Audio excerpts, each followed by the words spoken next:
Dear friend,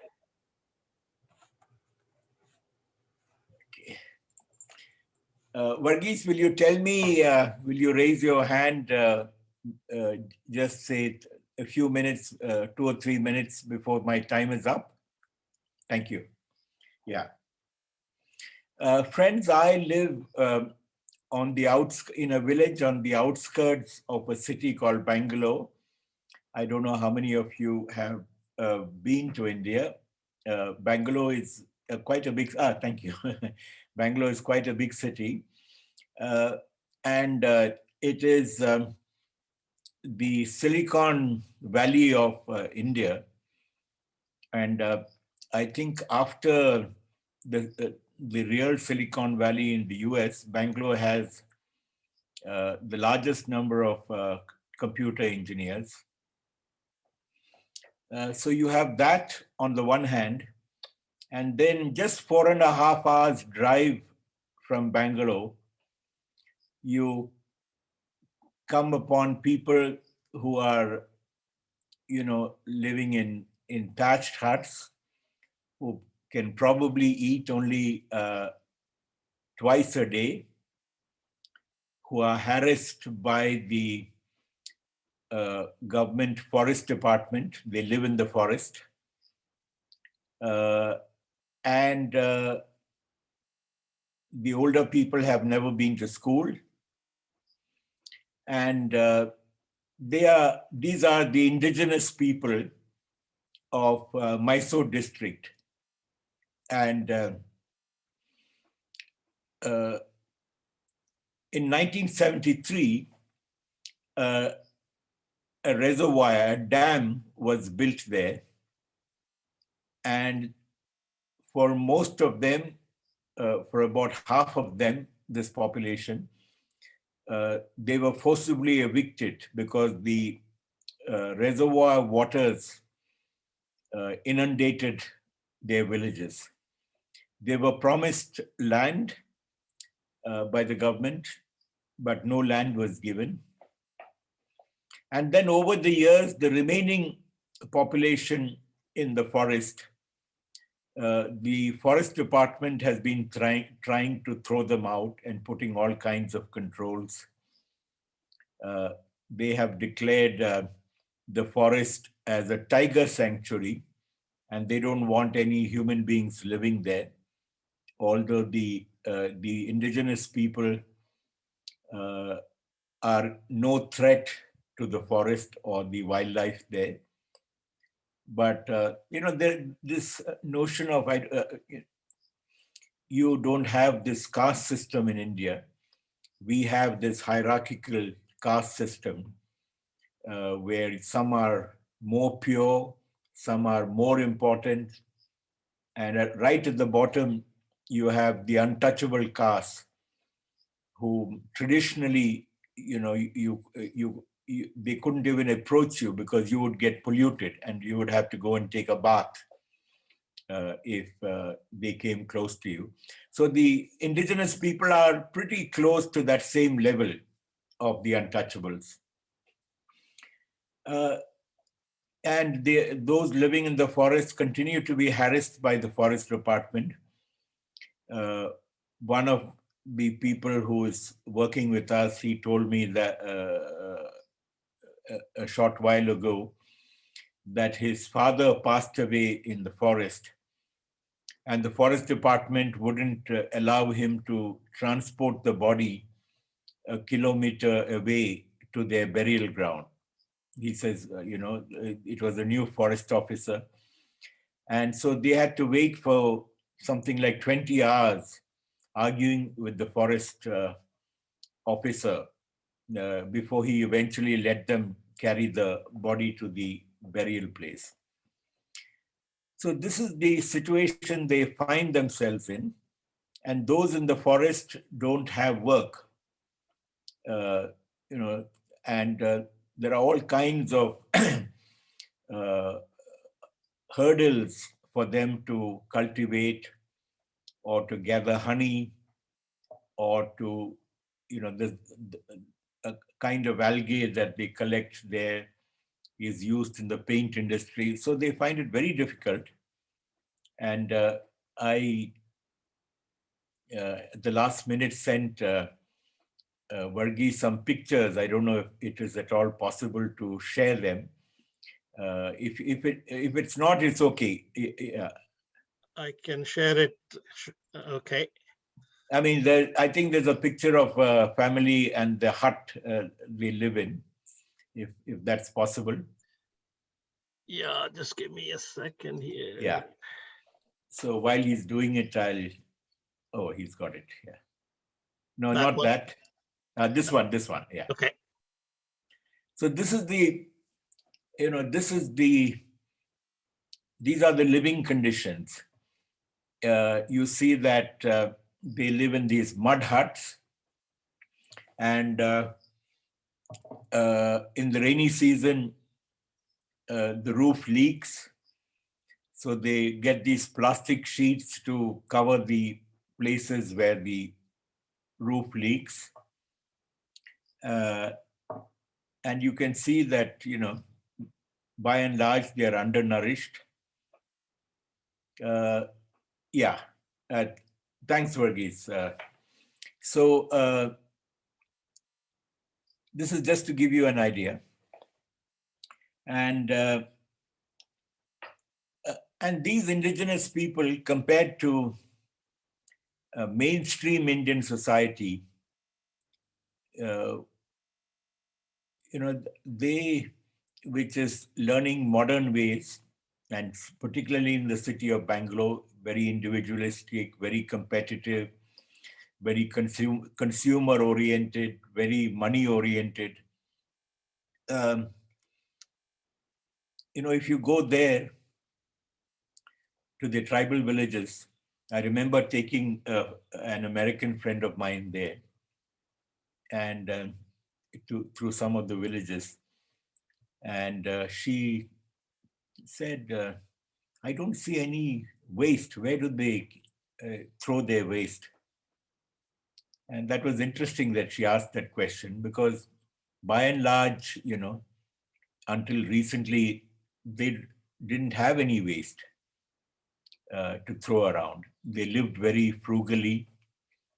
Uh, we have identified something like 120 varieties of uncultivated food. These are greens which grow in the forest, tubers, uh, and wines which yield fruit. And traditionally, this is how they lived, apart from any wildlife they might uh, uh, capture or hunt. Today, of course, they can't. It's not permitted to hunt wildlife, and they live very frugally. I remember once walking with an indigenous person in the forest, and he saw a creeper, and then he dug underneath and he pulled out a wild potato, a tuber. And he pulled it out, and then he broke half of it and put it back into the ground and took only half. It struck me, because if I were him, at least my class were him, I would have pulled out the entire tuber, and that was it. But he put back half so it would regenerate. Uh, and the indigenous people, their values also, although they are looked down upon as primitive, they are even classified as primitive tribes by the government of India. There is more of a sense of community among them than in mainstream society. When they get together, they discuss and solve problems. They take a long time, and finally, when consensus arrives, it's not like our modern democracy, some win and some lose. They spend time discussing and then sorting out problems. The situation of women is generally better, much better than mainstream society in India. So, and they have a deep respect for the forest. They understand environment better than those living in the city of Bangalore. So there are many values that they have, which in the context of climate change, in the context of consumer society, today in the world, in some parts of the world, they're talking of the sixth extinction, uh, the because of the manner of our consumption, the manner of our business, the greenhouse gases that are being emitted. The human race could well go extinct. Some say in 100 years, some say it might take longer. Anyway, but these people, if you work with them and know them, they have insights into how to live frugally and how to live sustainably. I'm not I'm not trying to romanticize them. I mean, like all human beings, they have their faults, and some traditions have to be jettisoned. But this is the context they find themselves in. And since they cannot work in the forest, they migrate to 100 kilometers to nearby plantations, coffee plantations, and spend 2 or 3 months there. They take their, the men and women and the children all move to these coffee plantations and pick coffee or help in the coffee plantations to earn some money. And then they come back. So the children, can't go to school. I mean, they have to drop out of school when they migrate. And the parents, not having gone to school, although they are beginning to be aware of the importance of school, their lifestyle doesn't allow them to keep the children in school. So it's in this context that we at People Tree, with the support of Sahakarini, over many years now, for the last 10 years, we have been working with the children. For example, the children in the forest, uh, they have a one-room school, and class 1 to class 5 all go to that, fit into that one room. And a teacher comes from the city, and really, even after class 5, most of them cannot read and write. So, and after that, it stops there because the high schools are outside the forest, and they have to, they can't continue. So, along with Sahakarini's help, we set up a hostel outside the forest next to a government school. And initially, we had boys going there, staying with us, children from the forest, and going to the government school. Eventually, we thought that while it was important to educate the boys, the girls were, being left out. So now it's mainly girls. It's entirely girls who stay in this hostel, and it's amazing. They come there. When you ask them a question, their head is down. They lack confidence, and in just a few weeks they blossom. They sing, they dance, they do organic kitchen gardening. Uh, Varghese, if you can show the other pictures there. There it has to do with the Children's College, and I imposed these pictures on Varghese just this morning. I should have thought of it earlier. Not that one. So these are some of the boys dancing. Here they are in. This is papayas which they have grown, and they're probably showing the papayas. And yes, there are. This is a stick dance, that our boys were doing in school. Yes, I think there's a third picture of. Yeah, this is the girls studying. Yeah. Uh, Thanks, Varghese. So if you compare that with the picture of their, the first picture we showed you of the parents standing in front of the hut, and these girls looking cheerful and smiling and holding their books in their hands, it's really a big difference. And we are also working with the farmers there.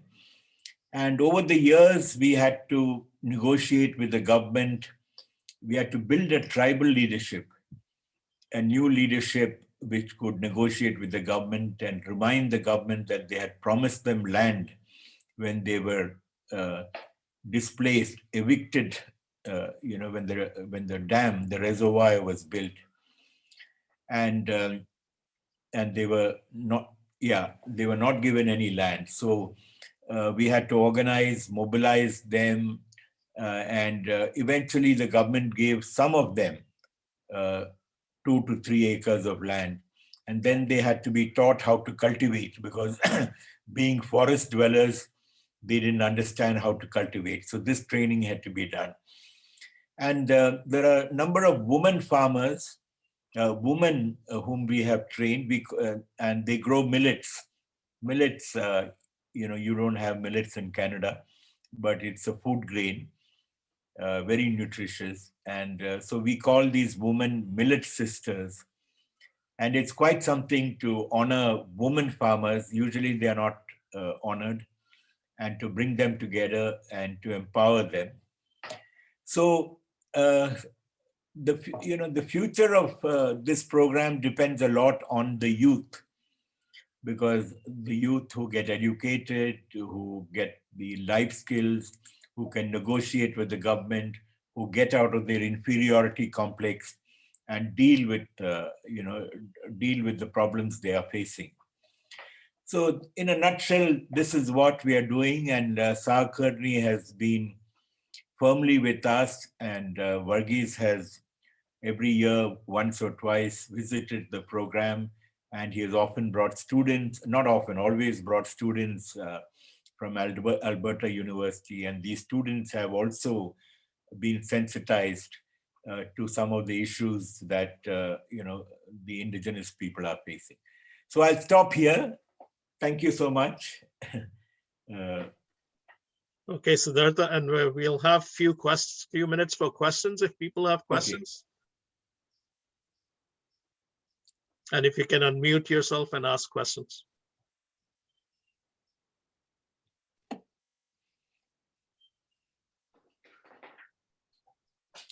Michael, you had something? You're muted. Yeah. Yes. Okay. My question is, what support are the parents going to have to provide to their children for them to use your, generosity of teaching them and working with them? What do the parents have to get involved with to support your efforts? Well,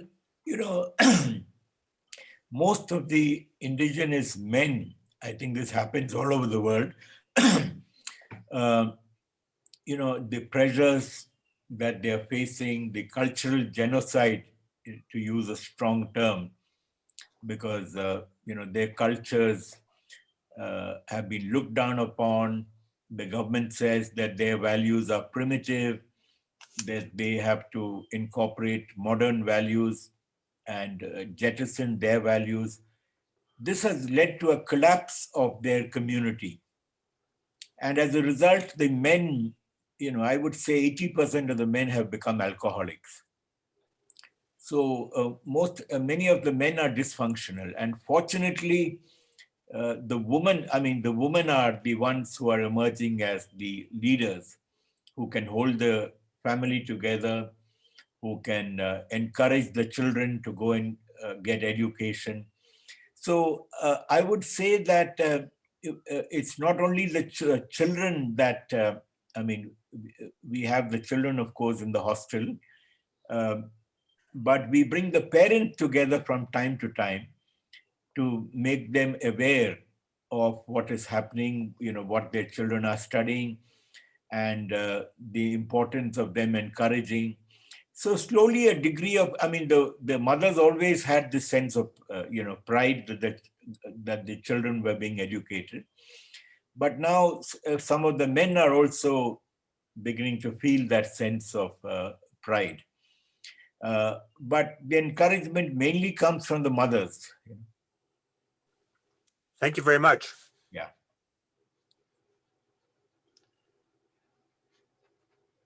Yes, Don? Yes, Siddhartha.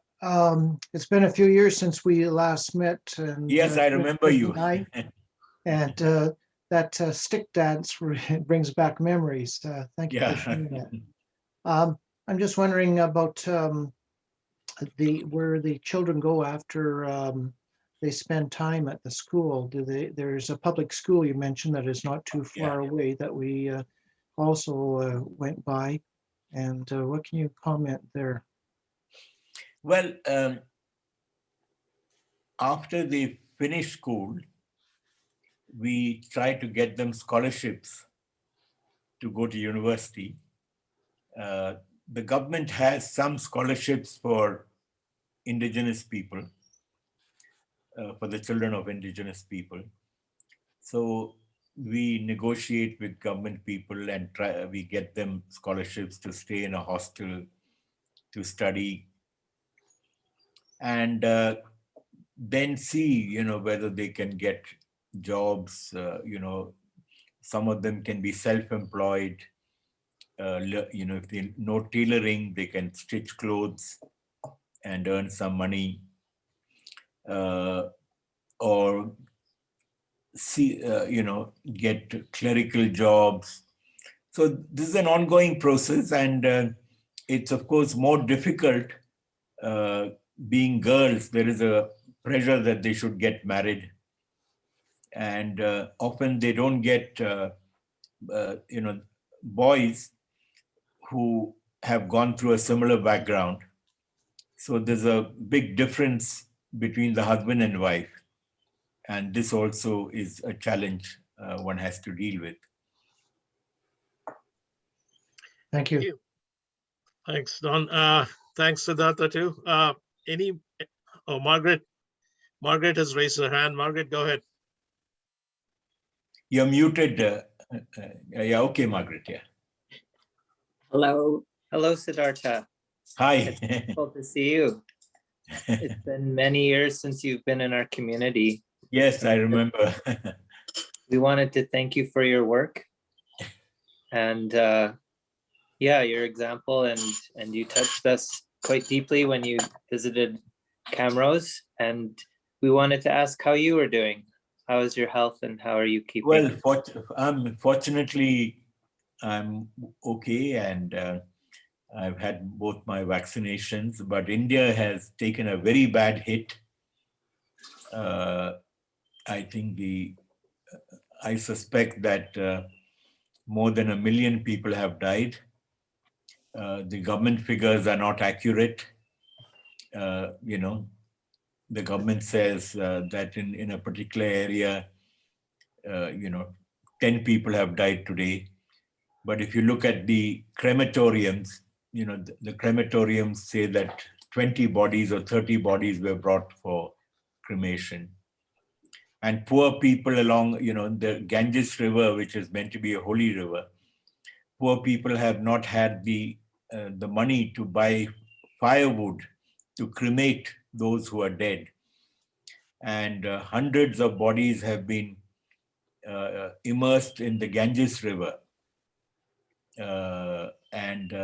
Because the Ganges is considered holy, and people don't realize that they are polluting the river by immersing the bodies, and the bodies, float in the rivers, and then downstream they kind of come ashore. So we've had horrible stories, and the latest figures say about 300 million people have been reduced to extreme poverty, migrant laborers, the series of lockdowns we've had. So I think a large number of people are suffering enormously, and I hope there will be an end in sight, but it looks like we can minimize COVID, but not really get rid of it. Yeah. Okay, I think this will be it. Sorry to cut off questions here before Lisa gets mad at me. Thank you again, Thanks, Siddhartha, Gurdeep. for your talk here. I think you have given us a good feel for what you're doing and how dedicated you and your team is. We appreciate all the work you do, and hopefully you keep safe. And you're welcome to stay back and join this AGM or catch up some sleep. Siddhartha actually woke up early twice in 2 days, 2 mornings now. He thought it was yesterday. And I got a call 10 minutes after 7. Where is everyone? Okay, thank you, Siddhartha. Thank you so much. I'll let you continue your conversation. Thank you. And I hope some of you will one day visit us and see the program. Thank you so much. Thank you very much, Siddhartha. Thank you.